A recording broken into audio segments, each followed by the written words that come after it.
चिराग पासवान जैसे हनुमान को आज भाजपा किनारे करके रखी है, ना उनसे प्रधानमंत्री मिल रहे हैं, ना कोई बात हो रही है। लेकिन सबसे बड़ी मदद यदि आपको बड़े भाई बनने में बिहार में मदद किया किसी ने तो चिराग पासवान ने किया हनुमान बनकर। देखिए 2020 के चुनाव में हम चाहते थे कि एलजेपी एनडीए का हिस्सा रहे और सीटों को लेकर बात नहीं बनी। हम नहीं चाहते थे कि वो अलग लड़े, लेकिन वो अलग लड़ने का निर्णय उनका था। अब लोग क्या कहते हैं, आप मुझे ये जरा बताएं कि जिन सीटों पर लोजपा के प्रत्याशी थे उसमें कुछ सीटों पर भाजपा के प्रत्याशी थे, अधिकांश सीटों पर जदयू के प्रत्याशी थे, तो अब अलग लड़ गए तो जदयू अपनी कमजोरी को छुपा रहा है। कल तक तो नीतीश कुमार कहते थे कि बीजेपी को भी जो सीटें मिल रही हैं वो हमारे चेहरे पर मिल रही है। अब आप हार गए, कम सीटें आई तो तेजस्वी के तेज प्रताप। नमस्कार, आप हैं बिहार संवाददाता के साथ और मैं हूं मनोज चतुर्वेदी। आज भाजपा का 43वां एक तरह से कह लीजिए कि जन्मदिन है और आज ही के दिन 1980 में भाजपा की स्थापना अटल बिहारी वाजपेयी, मुरली मनोहर जोशी, लाल कृष्ण आडवाणी और उस समय जो सीनियर जनसंघ के नेता थे उन्होंने भाजपा की स्थापना की। तमाम करीब सोच लीजिए कि 43 साल हो गए, पार्टी ने उतार चढ़ाव सब कुछ देखा। जहां 2 सीटें थी, आज देश की सबसे बड़ी पार्टी नहीं, विश्व की एक सबसे बड़ी पार्टी है, विश्व में सबसे ज़्यादा उसके पास कार्यकर्ता हैं। लेकिन क्या जो बिहार में पार्टी इस बार 43वां जन्मदिन अपना खूब धूमधाम से मनाना शुरू किया है, ये कह लीजिए कि पूरे भारत में, क्या 2024 और 25 में जो भाजपा ने बिहार के लिए सपना देखा है वो पूरा क्या होगा? Tiger sir. देखिए, भारतीय जनता पार्टी अपना स्थापना दिवस मना रही है। आज ही के दिन 1980 में भारतीय जनता पार्टी की स्थापना हुई थी और तब से निरंतर हमारे संगठन का विस्तार हो रहा है, हम पर लोगों का भरोसा बढ़ रहा है। केंद्र में हमारी सरकार है, कई राज्यों में हमारी सरकार है, कई राज्यों में विपक्ष की भूमिका में है और आज हम देश और दुनिया की सबसे बड़ी पार्टी बने। सत्ता हमारे लिए साध्य नहीं है, साधन है। हम सत्ता के माध्यम से सुशासन और विकास लाना चाहते हैं, अंत्योदय लाना चाहते हैं और भारत को दुनिया के मानचित्र पर सर्वोच्च स्थान दिलाना चाहते हैं। परम वैभव के लिए हम काम करते हैं। तो भारतीय जनता पार्टी के कार्यकर्ताओं को संबोधित करते हुए प्रधानमंत्री जी ने कहा कि जिस प्रकार हनुमान ने अपने लिए कुछ नहीं किया, लोगों की सेवा के लिए किया, कठिन से कठिन काम किए, जहाँ ज़रूरत पड़ा कठोरता से भी पेश आए, तो हमें राष्ट्र निर्माण में जुट जाना है और उसमें जो बाधा अगर आती है तो उस बाधा को भी पार करना है, चाहे उसके लिए कोई कठोर रास्ता भी अपनाना पड़े, तो उससे भी हमें हिचकना नहीं है। जब आपने हनुमान की बात की और प्रधानमंत्री ने हनुमान की बात की कि सारे कार्यकर्ताओं को हनुमान की भूमिका में आ जाना है, लेकिन पिछले विधानसभा चुनाव में बिहार में भले आपके वो कार्यकर्ता नहीं थे, लेकिन अपने को हनुमान उन्होंने बताया और प्रधानमंत्री ने भी कभी माना कि हाँ वो भाजपा के हनुमान की तरह उन्होंने काम किया, भले मीडिया के सामने नहीं माना हो उन्होंने। चिराग पासवान ने, तो चिराग पासवान जैसे हनुमान को आज भाजपा किनारे करके रखी है, ना उनसे प्रधानमंत्री मिल रहे हैं, ना कोई बात हो रही है। लेकिन सबसे बड़ी मदद यदि आपको बड़े भाई बनने में बिहार में मदद किया किसी ने तो चिराग पासवान ने किया हनुमान बनकर। देखिए 2020 के चुनाव में हम चाहते थे कि एलजेपी एनडीए का हिस्सा रहे और सीटों को लेकर बात नहीं बनी। हम नहीं चाहते थे कि वो अलग लड़े, लेकिन वो अलग लड़ने का निर्णय उनका था। अब लोग क्या कहते हैं, आप मुझे ये जरा बताएं कि जिन सीटों पर लोजपा के प्रत्याशी थे उसमें कुछ सीटों पर भाजपा के प्रत्याशी थे, अधिकांश सीटों पर जदयू के प्रत्याशी थे, तो अगर जदयू के प्रत्याशियों को नुकसान हो रहा था, अगर हुआ है, तो क्या उसका फ़ायदा भाजपा को हुआ? उसका फ़ायदा तो आरजेडी को हुआ। तो हम आरजेडी को मजबूत करना क्यों चाहेंगे? हम राजनीति में ऐसी गलती करेंगे क्या कि अपने प्रतिद्वंदी को मजबूती प्रदान करना चाहें? और अगर ये एनडीए का हिस्सा होते तो और बेहतर परिणाम होता। आप याद करिए 2010 के विधानसभा चुनाव में जदयू और भाजपा को 206 सीटें मिली थी।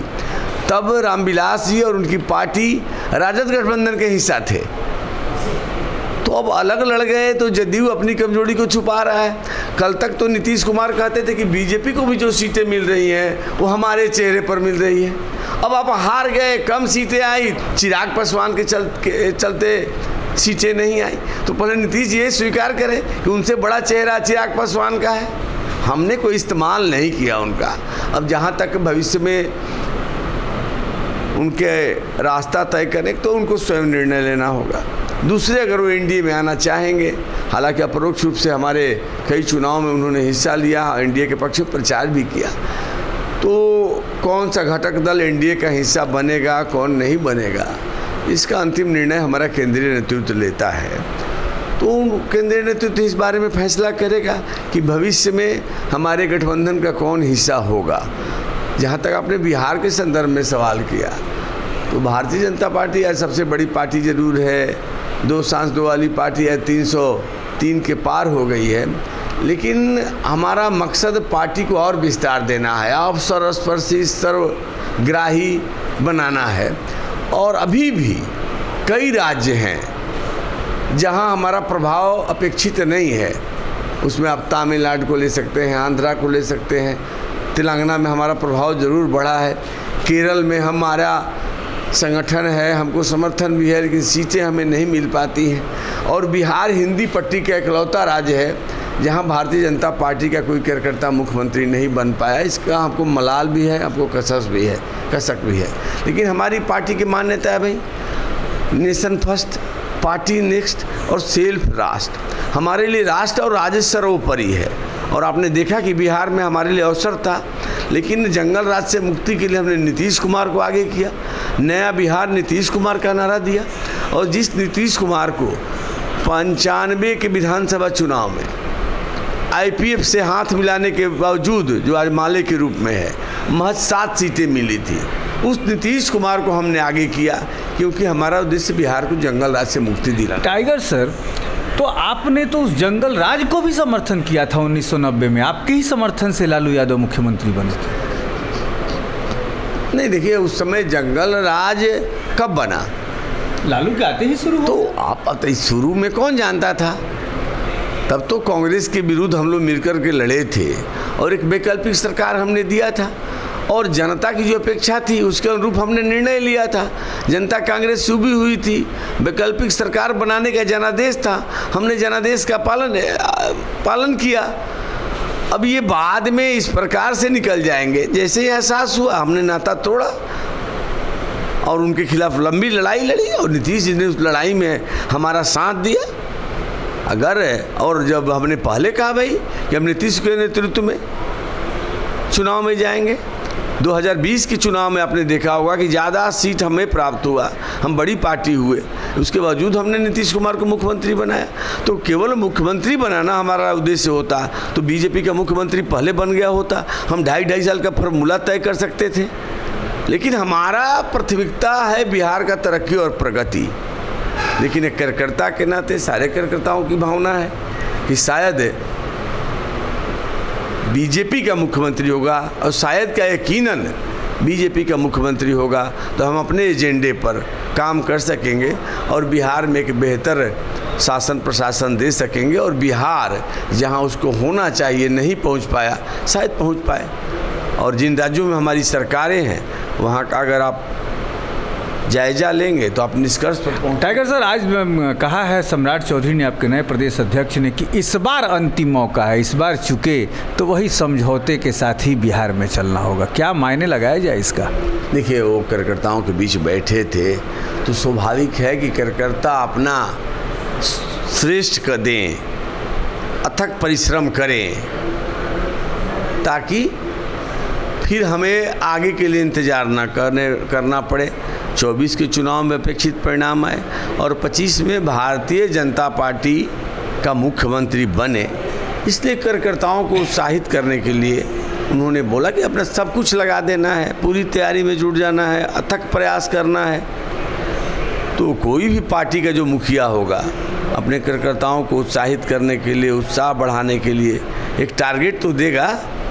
अब अभी तो 25 में चुनाव है, तो स्वाभाविक है हम कहेंगे अंतिम मौका है, सब लोग मिलजुल करके पूरी ताकत लगाएं, एकजुटता दिखाएं, पार्टी के उपलब्धियों को, जो केंद्र सरकार की उपलब्धियां हैं, बिहार में भी हमने सरकार में हिस्सेदार होने के नाते कई उपलब्धियां हासिल की है, इसको जन जन तक, पार्टी के विचारधारा को, हमारे नेतृत्व की उपलब्धियों को जन जन तक कार्यकर्ता पहुंचाएं और यह मान कर चलें कि यही मौका है। तो मुझे लगता है कि यह प्रासंगिक है और कार्यकर्ताओं के बीच कोई भी अध्यक्ष यही कहेगा